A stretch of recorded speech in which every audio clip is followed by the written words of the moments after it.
After adding Office 365 customers to your AvePoint Online Services for Partners tenant, there's a few things you can do. First, on the Home tab, each of your customers is going to have a card, and on that card you'll be able to see things like the status of different jobs that are running and the services that they happen to be consuming. Over on the customer directory, we can see the names of the customers, the account that's being used to manage them through Office 365, again the services, the license type, and the status of those licenses.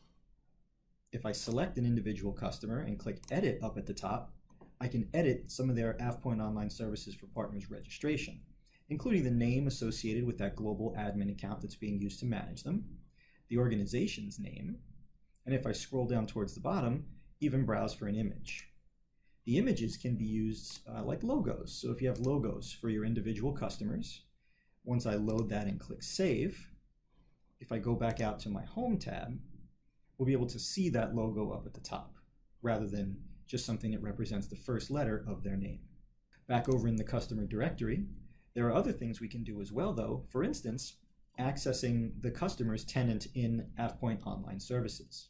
You'll need to do that in order to configure things like dynamic object registration, which is going to scan Office 365 and register with AvePoint Online Services things like Exchange Online mailboxes and SharePoint Online site collections that our services can work with.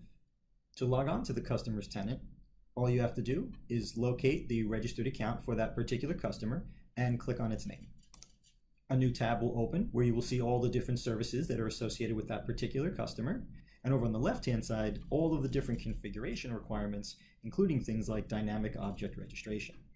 To access any of these, all you need to do is click on them, and the screen over to the right will load those settings. Please consult your AvePoint Online Services user manuals for more information on these individual settings. To exit, all you have to do up at the top is close the tab.